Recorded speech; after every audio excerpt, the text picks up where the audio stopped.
Hi everybody, Sean Coakley here, co-founding member of Calibre Biometrics and also known as the chief evangelist around these parts. I'm here to answer a couple questions that are commonly asked by many of our users and even things we talk about internally. And the first is, does Calibre restrict airflow when breathing? And Calibre is designed to actually minimize any restriction of airflow. As you can see by the device that I'm holding here, it's designed for maximum comfort and usability during exercise and normal day-to-day activity. Most users agree there is virtually no detectable restriction of breath. In the mask design itself, you can see pass-through holes that were created to facilitate this capability. A second question that we have is, can I use Calibre if I'm a nose breather? Well, the short answer is yes.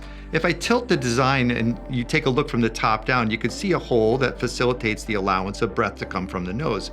And you could definitely use it if you are a nose breather. It works equally well whether you're a mouth, nose, or mixed mouth and nose breather. The nose area depression on the face piece is designed with a large enough opening so that the air can easily flow through your nostrils into the face piece itself. Just be sure that when you're placing the device on your face, you're not sticking your entire nose inside the hole like a scuba or snorkeling mask. Let the face piece rest gently under the nose, like this. There are many books and teachings actually that talk about and expound on the benefits of nose breathing. But if you're new to this, let me provide a quick overview. The nose provides filtering, warming, and humidification of the air, and with its mucous membrane, it prevents bacteria from getting directly to the soft tissue.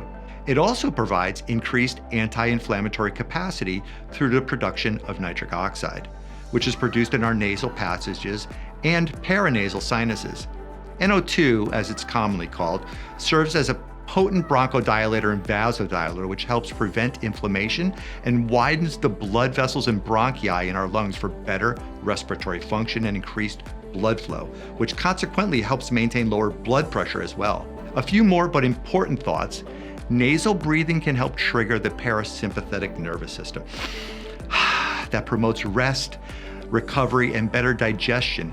And more importantly, it helps activate and utilize what should be the main muscle of breathing, the diaphragm. While using Calibre, take note of the breath rate and volume as you begin to see your breathing habit live and in action, and use it as a feedback tool to gain conscious awareness of your breathing mechanics, pace, and depth. That's all for today, guys. We'll see you in the next video. Make sure to check us out and like this at the notes below, and be sure to subscribe to our channel, and we'll see you soon.